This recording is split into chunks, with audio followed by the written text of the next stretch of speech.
Wave stitch is a pretty edging stitch, and I've actually used a pearl crown, but you could use a regular cotton and it would be finer and just as pretty. It's not complicated to thread for this stitch, but it is different, so you need to pay attention to your instructions. The threads all sit on their normal spools and they go through the normal place in the threading arm on the top of your machine.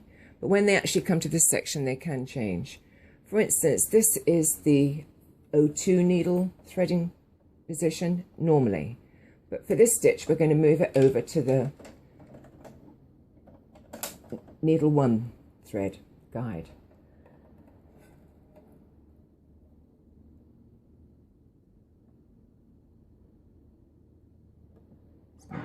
Cut the end off that it's frayed.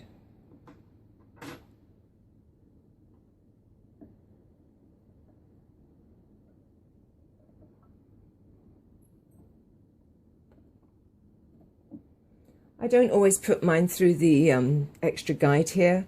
You can do. It never gives me a problem, so I never have. But if you have a problem, it's worth checking that. Now the lower looper is the exception. It just goes in its normal place, the lower looper thread, through the lower looper guide here and into your lower looper tubes. I will say one thing about threading up embroidery thread, the heavier type. Sometimes it gives you a problem on the pins, on the spool pins, and if it does, you can always put it on the table and just let it carry on from there.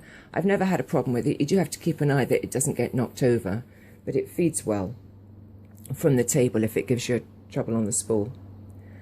Now the upper looper, we would normally feed into the upper looper guide here, but we're going to move it over to the 02 section here, and then it's just going to go through the regular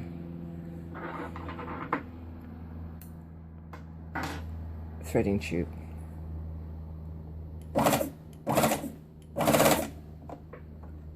It's a good time to mention that when you thread up the lower looper, it's always best to leave it dangling, not pull it up underneath the foot of the machine. I've got the machine set for wave, and I've got it on B. It's easy to forget the wave too, because we're so used to having it in overlock. But that is it.